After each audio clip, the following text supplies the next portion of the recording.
Alléluia, peuple de Dieu, que le Seigneur Jésus-Christ vous bénisse, que sa grâce repose sur vous, au nom de Jésus-Christ de Nazareth. Amen.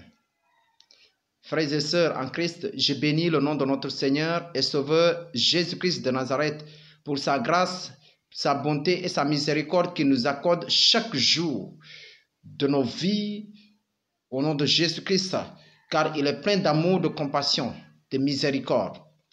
Mais aussi c'est un Dieu de justice, c'est un Dieu de vérité et de puissance.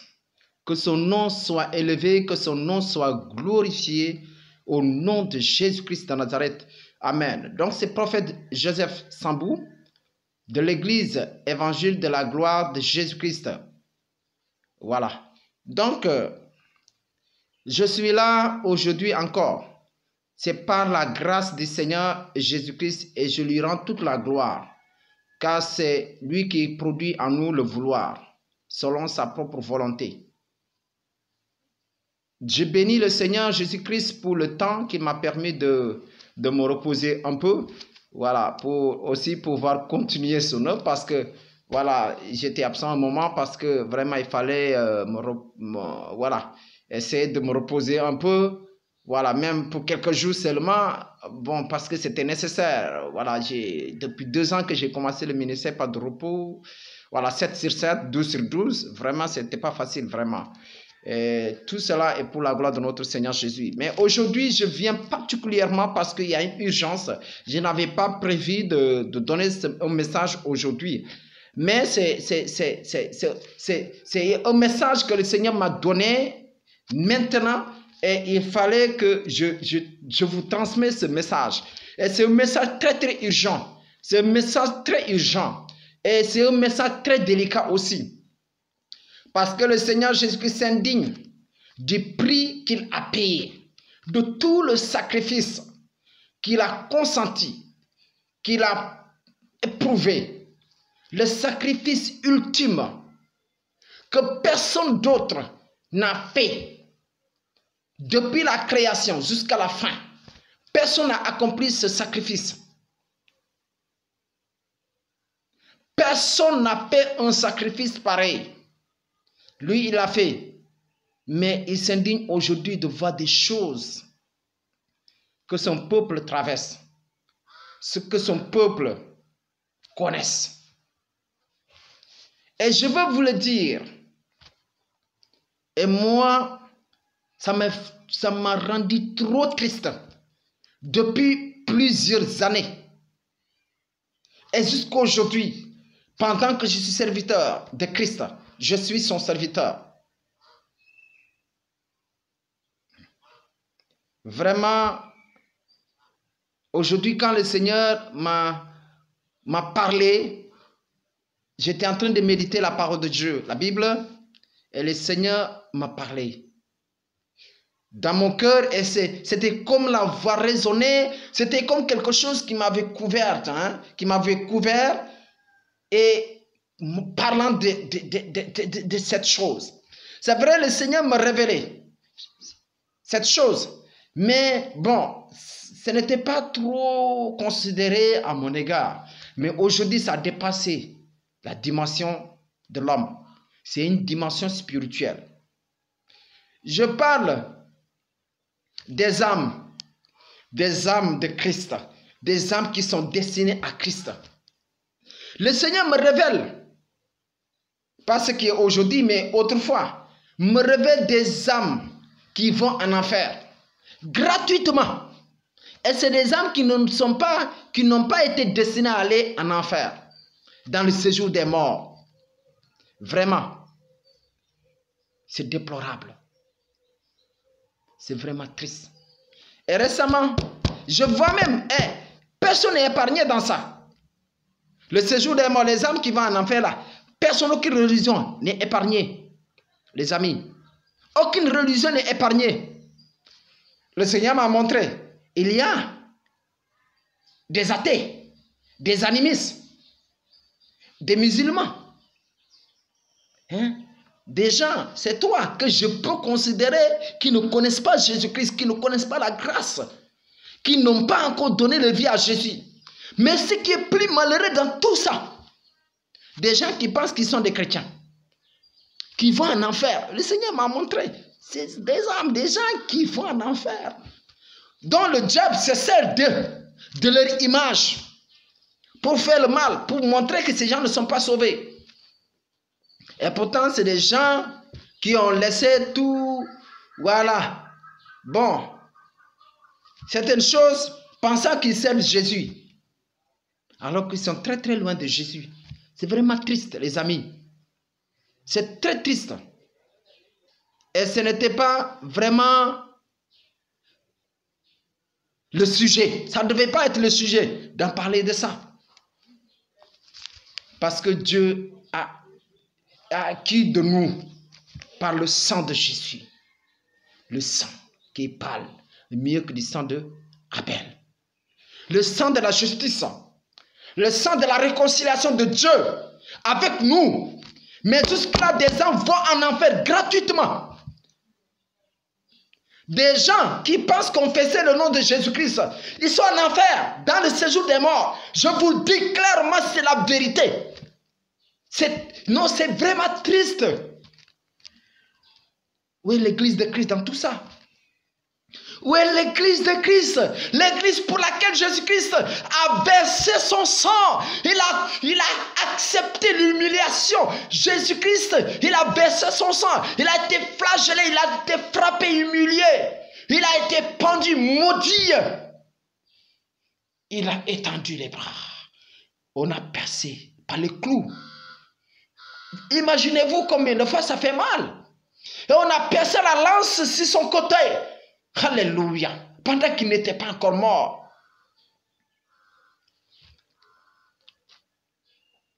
Regardez la souffrance que Jésus-Christ a endurée. Pourtant, jusqu'aujourd'hui, des âmes vont en enfer.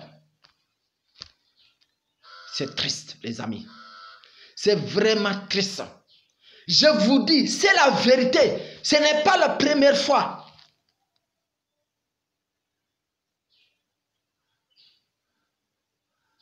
Je vous le dis. Je vous le dis. Dieu, mettez les choses, arrangez les choses telles qu'elles sont. Mettez les choses à leur place. Dieu ne peut pas utiliser quelqu'un qui est sauvé pour donner un exemple de péché. Par exemple,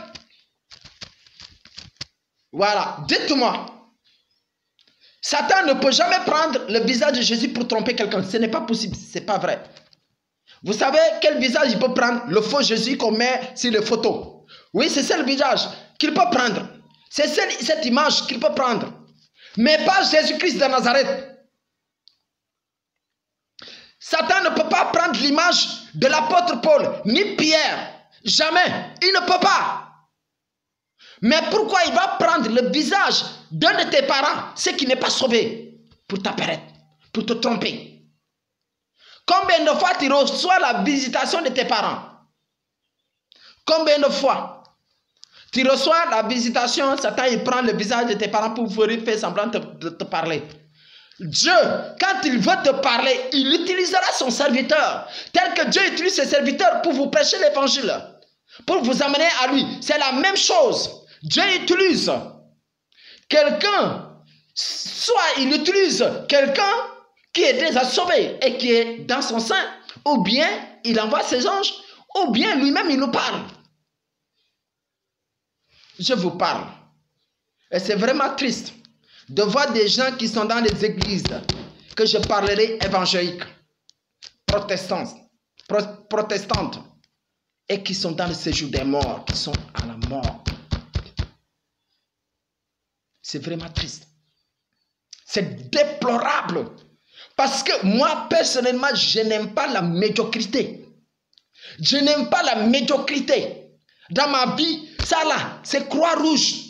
Je déploie tous les efforts pour faire ce qui est bien dans toute ma vie. Je n'aime pas l'échec. Je n'aime pas. Dieu, c'est tel qu'il veut. Il ne veut pas nous voir échouer. Il ne veut pas nous voir échouer son royaume, son paradis céleste.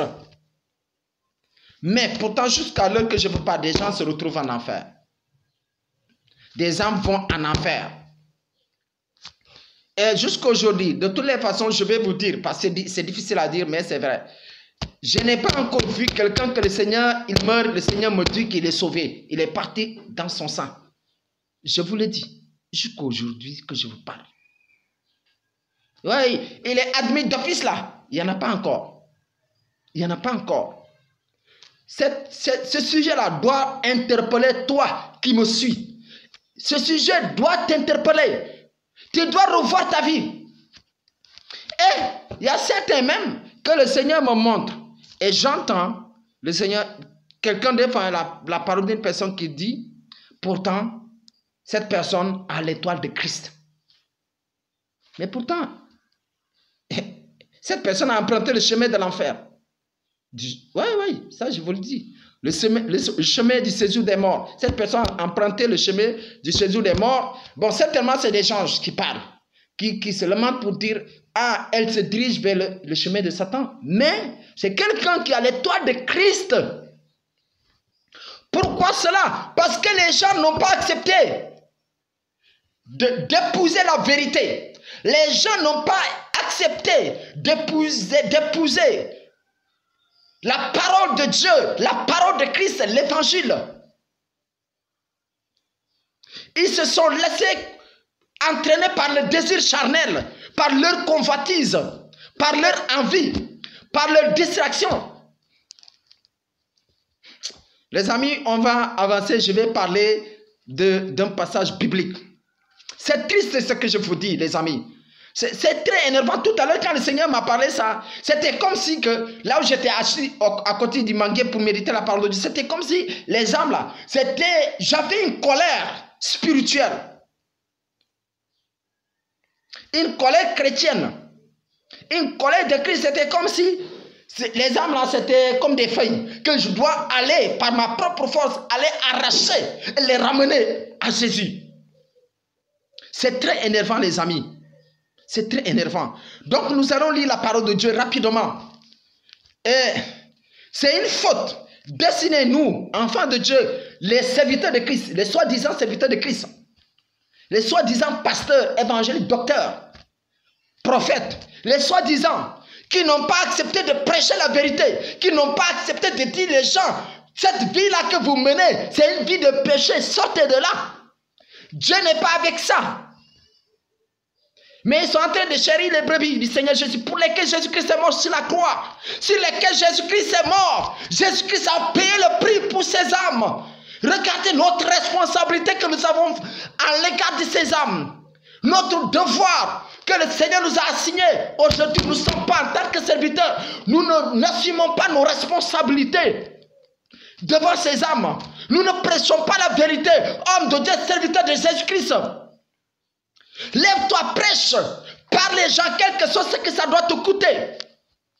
Même si 99% de ton église quitte ton église, l'église que Jésus-Christ t'a confiée, mais par la vérité, il y aura un reste. Regardez dans la Bible, Dieu, le nombre n'impressionne pas Dieu. Ce n'est pas le nombre de fidèles qui impressionne Dieu. Ce qui impressionne Dieu, c'est le nombre de fidèles qui aiment Jésus, qui croient en Jésus, qui l'ont accepté et qui ont accepté tout en Jésus et qui ont tout abandonné le monde pour Christ, Jésus-Christ. Les amis, mon âme est triste. Mon âme est triste en ce moment que je vous parle. Ça me fait mal. Ça me fait mal de voir ces âmes aller en enfer. Oui. Je parlerai parce que même dans l'église catholique, on ne prêche rien de vérité. On ne dit pas les gens la vérité. Combien d'âmes vont en enfer dans cette église? Dans l'église évangélique, protestante. Regardez, combien d'âmes? Ah, c'est triste.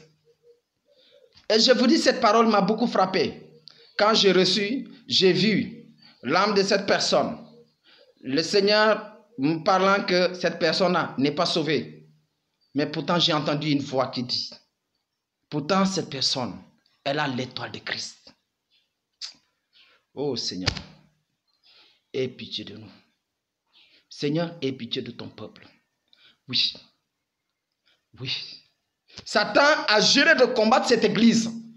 Pourquoi? Parce que je ne céderai pas. Je lui ai dit que je ne céderai pas.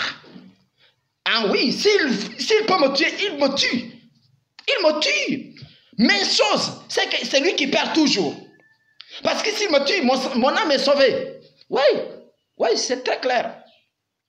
Oui. Mais c'est que cette église, il ne pourra pas détruire l'œuvre de Christ dans cette église.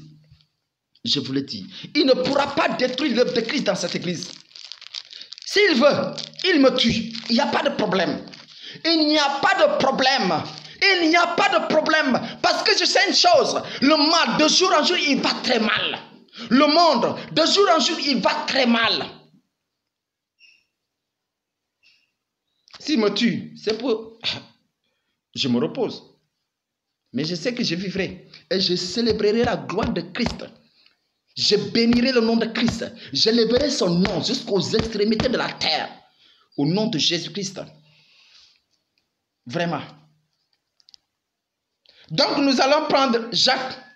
Nous allons dans la parole de Dieu, Jacques chapitre 1, le verset 21 au verset 22. Le verset 21 au verset 25. Donc, bon, pour cela, pour vous amener un peu à comprendre l'idée, je vais prendre le verset 19. Je vais lire à partir du verset 19. Cherchez-le, mes frères bien-aimés, ainsi que tout homme soit prompt à écouter, l'un à parler, l'un à se mettre en colère. C'est-à-dire que quand on nous parle de la parole de Dieu, écoutez, soyez prompt à écouter ce que le serviteur te dit. Ne sois pas emporté par l'orgueil de Satan pour couper la personne. Quand on vous parle de la vérité de l'évangile, non, écoute d'abord. Mais sois lent à parler, lent à se mettre en colère. Ne te mets pas en colère pour des choses que peut-être l'Esprit Saint ne t'a pas, le Saint-Esprit ne t'a pas encore révélé. Oui, certainement, nous tous, nous avons connu ce moment. Oui, mais gloire à Jésus qu'aujourd'hui, le Seigneur nous a renouvelés par son Esprit Saint. Amen. Soyez bénis. Verset 20 dit, car la colère de l'homme n'accomplit pas la justice de Dieu. Oui. C'est que la colère de l'homme, quand on te parle de l'âge, le Seigneur n'aime pas ça, le Seigneur ne veut pas ça, ne te mets pas en colère. C'est que si tu te mets en colère, ça n'accomplit rien. C'est pour ta perdition. Le verset 21 dit, c'est pourquoi, rejetant toute sueur et tout excès de malice, recevez avec douceur la parole qui a été plantée en vous et qui peut sauver vos âmes. C'est tout. La parole de Christ, c'est elle qui nous sauve. Et l'apôtre nous parle, c'est l'apôtre Paul qui parlait, et c'est l'apôtre Jacques qui parle. Donc, il dit de rejeter toute sueur. Ça dit ce que nous pensons que, voilà, c'est bien pour notre corps, je ne sais pas pourquoi. Nous devons rejeter ces choses. Tout ce qui est contraire à la sainteté de l'Éternel dans nos vies, nous devons rejeter cela. Parce qu'une chose est claire, tous les apôtres depuis Actes jusqu'à Apocalypse, les apôtres se sont efforcés de prêcher la sainte doctrine. Ils se sont efforcés de prêcher la vérité.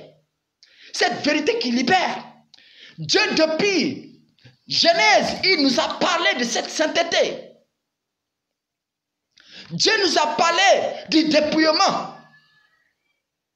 Il nous a parlé de la vie éternelle. Mais les hommes ont rejeté cela. Ils ont rejeté la foi, la sainte doctrine. Ils ont rejeté la sainteté. Ils ont rejeté le dépouillement pour aller vers leur propre convoitise, pour aller vers leur propre désir, sachant qu'ils ne peuvent jamais se sauver.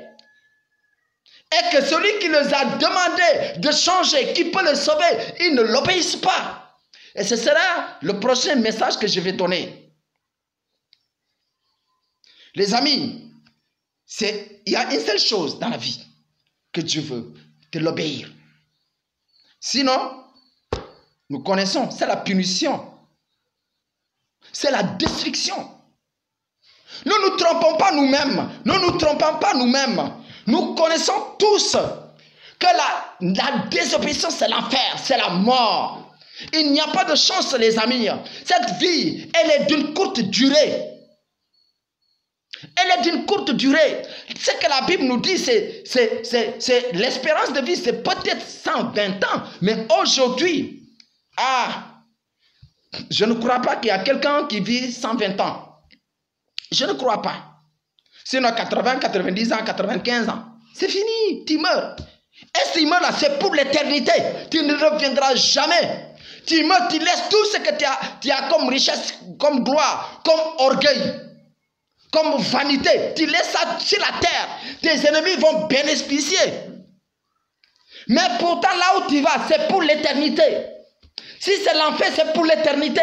Si c'est le paradis, parce que tu as accepté de sacrifier ta vie, ce monde, de mettre ce monde à côté pour gagner Christ, tu retrouves une vie éternelle. Alléluia. Tu retrouves la vie éternelle. Tu retrouves la paix, la joie. Tu retrouves la richesse incorruptible. Alléluia. Pourquoi l'homme n'est pas intelligent quand même? Les hommes, ils font semblant d'être intelligents, mais certainement c'est l'intelligence charnelle. Mais les hommes ne sont pas intelligents.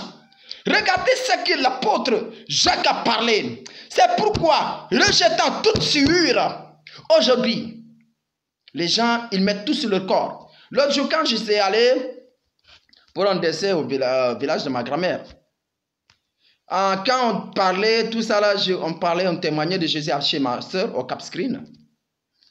Après, on parlait surtout de sainteté, je lui ai dit, tu vois, toi là, on ne vous prêche pas dans votre église la vérité de la parole de Christ. Ouais, tout ça, on a parlé du dépouillement. Je l'ai dit, si, le dépouillement, ce sont les trois critères, les trois éléments de la vie éternelle. Il y a trois éléments pour avoir la vie éternelle. D'abord, le dépouillement, la sainteté. Et le troisième, c'est la vie éternelle. Or, le dépouillement, il y en a 3, et la sainteté, il y en a 3. Et les 3 plus 3, ça fait 6, plus 1, ça fait 7. Les 7 là qui caractérisent la perfection de Christ dans l'homme, dans la personne. Bon, ça là, quand je vais commencer le message de la sainteté, je vais vous détailler ces choses, les amis. Donc, il dit, rejetant toute sueur et tout excès de malice. Les gens pensent qu'ils sont intelligents. Ils disent, Dieu ne regarde pas ce que nous mettons sur notre corps, ou bien Dieu ne regarde pas, je ne sais pas quoi, Dieu regarde le cœur. C'est ça là, c'est un caractère de malice. C'est être malin. Alors que nous connaissons la malignité, c'est le diable, c'est Satan. Dieu nous demande d'être intelligent et sage pour connaître son mystère, pour connaître la parole de Christ, pour connaître les mystères de Christ. Il faut avoir la sagesse et l'intelligence de Christ. Mais pas la malignité. Non, pas être malin. Être malin, ça ne t'amène nulle part, les amis. Donc, on avance. Et il dit, recevez avec douceur la parole qui a été plantée en vous et qui peut sauver vos âmes. Verset 22. Mettez en pratique la parole. Il a bien précisé. Mettez en pratique la parole. Parce que quelqu'un qui dit qu'il est dépouillé, il doit vivre le dépouillement. Tu dois vivre le dépouillement par le corps. Bon, certainement je vais avancer, c'est ça. Tu dois vivre le dépouillement par le corps, par l'âme et par l'esprit. Ne trichez pas. Il ne faut pas tricher. Ne vous dépouillez pas. Physiquement seulement. Mais votre façon de parler. Bon, ce n'est pas encore le sujet. Mais c'est pour vous dire la mise en pratique de la parole de Dieu. Et il dit, ne vous bornez pas à l'écouter. En vous trompant vous-même par de faux raisonnements. Et ces faux raisonnements-là, c'est quoi? C'est que tu dis à ton frère, à ta soeur, oh non, Dieu ne regarde pas ce que nous mettons sur notre corps, Dieu regarde le cœur. Si ton cœur est méchant, ça reflète aussi tes actes. C'est tout. Parce que si ton cœur désire que tu portes des mèches, c'est que tu vas porter les mèches. Mais si ton cœur rejette cela, tu ne vas pas les porter. Si ton cœur n'aime pas telle personne, c'est que tu ne vas jamais l'aimer. Tu ne vas jamais faire de bonnes actions. Sinon, c'est de l'hypocrisie. Et nous connaissons tous l'hypocrisie, c'est du diable. C'est de Satan, les amis. C'est de Satan. Vraiment, la situation est très alarmante.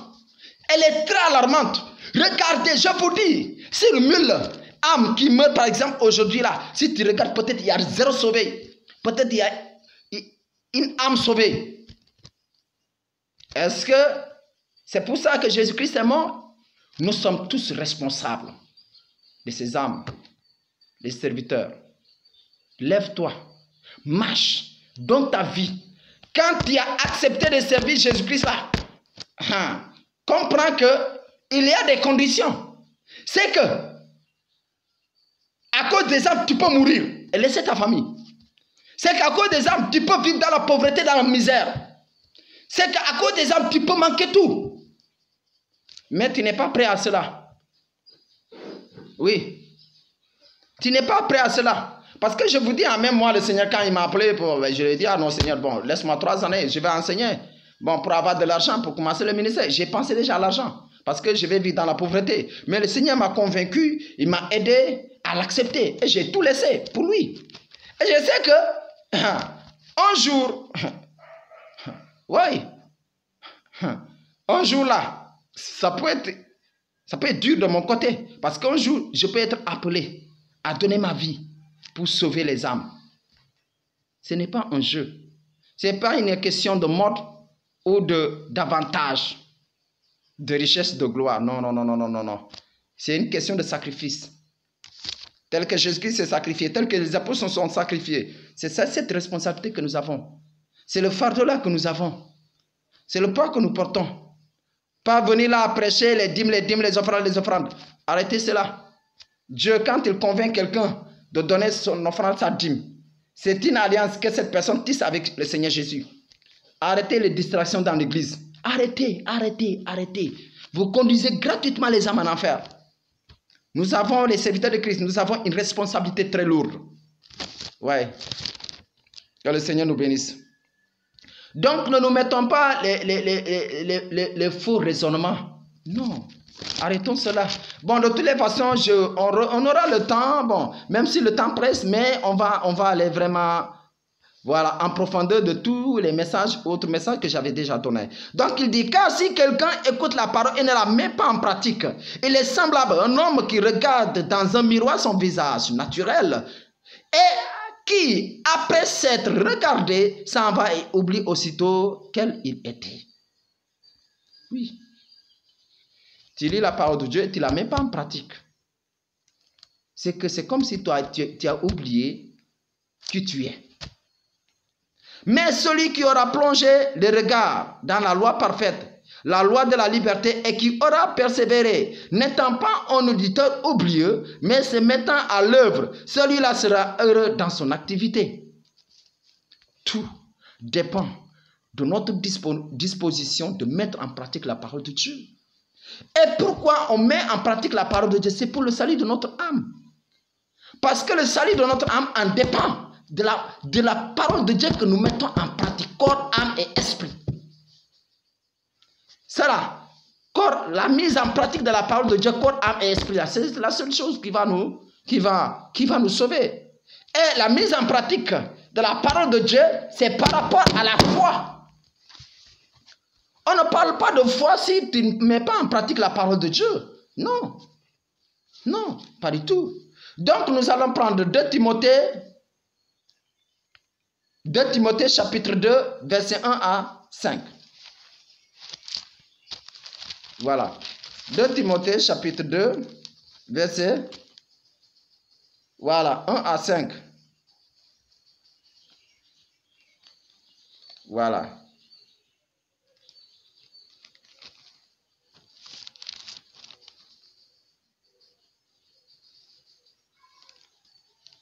Excusez-moi. C'est 2 Timothée.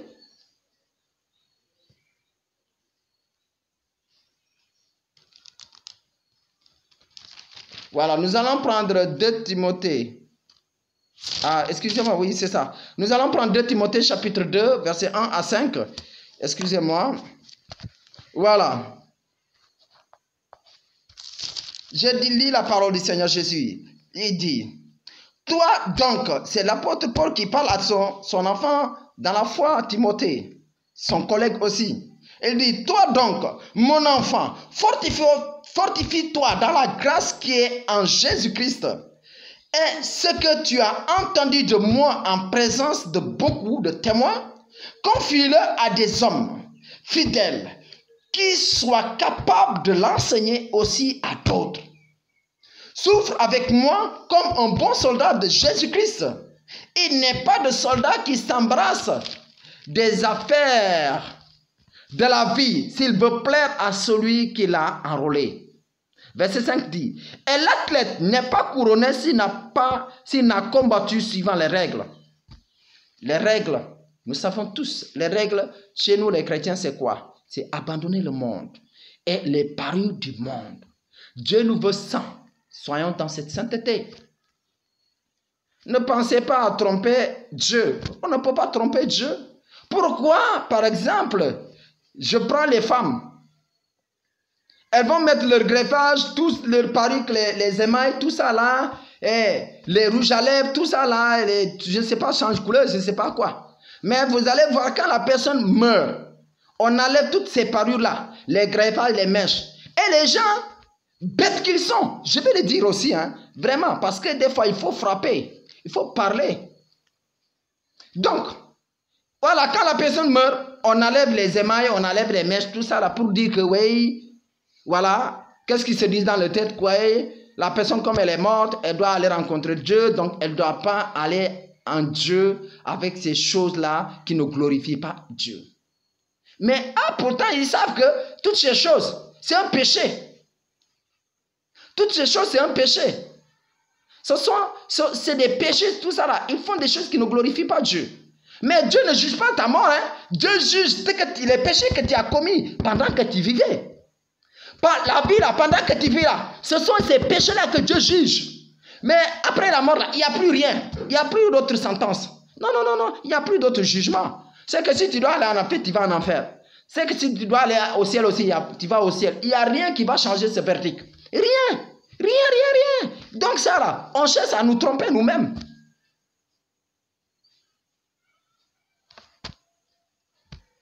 Et c'est ce que l'apôtre Jacques dit. Qu'on ne se laisse pas tromper par nous-mêmes, par de faux raisonnements. Non. Vraiment. Vous voyez? Donc, les gens, au lieu d'abandonner ces choses qui ne glorifient pas le Seigneur, et tout ce que je dis là, ça est dans la Bible. Pourtant, jusqu'à aujourd'hui, les gens ils disent, ah non, il y a l'évolution, il y a la révolution. Quelle révolution? Est-ce que ce Dieu a changé? Dieu là, il a changé. Est-ce que Jésus-Christ a changé? Est-ce que la parole de Dieu a changé? Ça ne change pas. Est-ce que ce monde a changé? Est-ce que la mort a changé? La mort n'a pas changé, il y a toujours la mort. Donc il y a toujours le jugement. Si tu n'obéis pas à la parole de Dieu, comprends que tu vas en enfer. Il n'y a pas une prière qui va changer cela. Il n'y a pas une prière. Si tu es en enfer là, il n'y a pas une prière. Il n'y a pas aussi un purgatoire où on dit que tu vas après Dieu va avoir pitié de toi. C'est un mensonge ça. C'est un mensonge. Ce n'est même pas dit. Dieu ne l'a jamais dit. Donc nous allons prendre 2 Timothée chapitre 4 verset 1 à 5. Je lis la parole du Seigneur. La parole dit, je t'en conjure devant Dieu et devant Jésus-Christ qui doit juger les vivants et les morts. Et au nom de son apparition et de son royaume. Prêche la parole, insiste en toute occasion. Favorable ou non, reprend, censure, exhorte, avec toute douceur et en instruisant. Car il viendra un temps où les hommes ne supporteront pas la sainte doctrine, mais ayant la démangeaison d'entendre les choses agréables, ils se donneront une foule de docteurs selon leur propre désir. Détourneront l'oreille de la vérité et se tourneront vers les fables. Vous voyez, il dit la démangeaison. Cela veut dire que les fidèles aujourd'hui, ils veulent que les pasteurs les caressent. Tu vis dans le péché, tu veux que le pasteur t'encourage dans le péché. Au lieu qu'il condamne ce péché-là, ça là, arrête ce péché. Tu veux que le Seigneur, non, il n'y a pas de problème. Dieu aussi aime les pécheurs. On va te dire, arrête le péché là, ça là, tu meurs dans ça, tu vas en enfer. Tu veux que les pasteurs... Et puis, c'est ce que font aussi les pasteurs, hein. Les pasteurs, parce que cette personne donne beaucoup d'offrandes, donne beaucoup de dîmes. Moi, je vous dis, hein, Cela ne m'impressionne pas. Quel que soit ce que tu fais dans l'église là, si tu n'es pas avec la parole du Seigneur Jésus-Christ, ce n'est pas la peine. Tu n'es rien. Tu n'es rien devant moi. Je vous le dis, hein. Quel que soit, tu vas donner des milliards à l'église de Christ. Si tu n'es pas en accord avec la parole de Christ là, ce n'est pas la peine. C'est mieux d'arrêter. Parce que tu ne recevras aucune bénédiction dans cette église. Ça, je vous le dis. Dans cette église, tu ne recevras rien. Tu ne vas rien recevoir. Tu ne vas rien recevoir. Tu ne vas rien recevoir. Je te le dis. Je te le dis. Ah, je vous le dis. Hein, vraiment que le Seigneur vous bénisse. C'est ce que les gens aiment. En tout cas, ici, là, on prêche la parole. Là, rien. Moi, je vous le dis. Hein, j'ai tout donné à Jésus. Tout. Quand je vous dis tout, tout, hein, c'est tout. Dans la Bible, là, cette parole-là, cette Bible-là, hein, il n'y a pas ce qui est ici, là, que je ne vais pas mettre en application. Je veux que le Seigneur me donne la force d'appliquer tout. Ce qu'il mettra dans ma vie, la force de faire, je le fais. Parce qu'il n'y a rien qui peut remplacer cette vie. Il n'y a rien qui peut remplacer le salut de mon âme. Rien. Moi, cette vie-là, hein, non, vraiment, ça ne me dit rien, hein, je vous le dis. Ça ne me dit rien. C'est Christ qui compte en moi. C'est Christ qui compte. Parce que si je vois de l'amour que le Seigneur a pour moi, de ses interventions, des délivrances, même jusque dans le ministère aujourd'hui, actuellement, les délivrances que le Seigneur opère dans ma vie, non, je ne peux pas comparer cela à autre chose, à une richesse, à une gloire de ce monde. Non, je vous le dis. C'est pourquoi, frères et sœurs, voilà, revêtez-nous des entrailles de l'amour de Christ et de l'humilité de Christ. Écoutons la parole de Dieu avec empressement, avec amour, avec obéissance. Vraiment, non.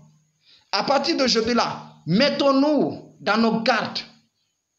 Portons les chaussures, les casques du salut, l'épée de l'esprit, la parole de Dieu pour le salut des âmes, pour qu'il y ait encore des âmes qui vont être sauvées pour Christ, qui vont être gagnées pour Christ. Déployons tous les moyens matériels, financiers, spirituels, tous les moyens pour que les âmes soient sauvées. Je vous le dis, je vous le répète. Jusqu'à aujourd'hui, le Seigneur ne m'a pas montré encore des âmes qui sont sauvées, qui sont allées au ciel. Et c'est très triste. Moi, vous savez, je suis trop optimiste. Hein? Je dis les choses dans la vérité. C'est tout. Vraiment, que le Seigneur nous garde. Que sa bonté soit dans nos vies au nom du Seigneur Jésus-Christ. Que la gloire et la puissance lui soient rendues au nom de Jésus. Soyez bénis. À la prochaine. Merci.